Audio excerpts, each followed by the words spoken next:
Tanong ako sa iyo. Anong hayop ang nagpapatanggal ng lungkot ng isang tao? Hayop? Oo. Matagal ng lungkot? May Oo. ganun ba? Meron. Hayop? Anong Manok. Hindi, Manok. hindi.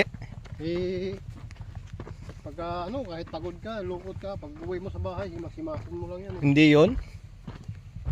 Ano pa? Hindi 'yon. Mag-isip ka. Aso? Hindi rin. Nangagat yun. Kagating ka pa nun eh. Hindi alam nung Pusa? hindi rin. Karmuting ka nun eh. Hayop.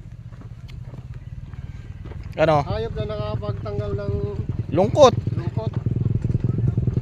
Ano? Klaseng hayop yun. Uy, baka. Ano? Ano yan? Sirit ka na?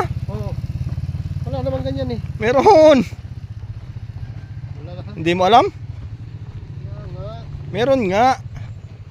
Tabi. Ay, ang kabady mo! Muntik na rin ah! Nag-vlog ah! Hi guys! Ay, vlog. Ano? Sirit ka na, sir? Sige sir, ayaw ko na. Hindi mo alam? Wala naman ganyan. Meron. Oo. Red horse. Red horse. Di paano, magbalasing.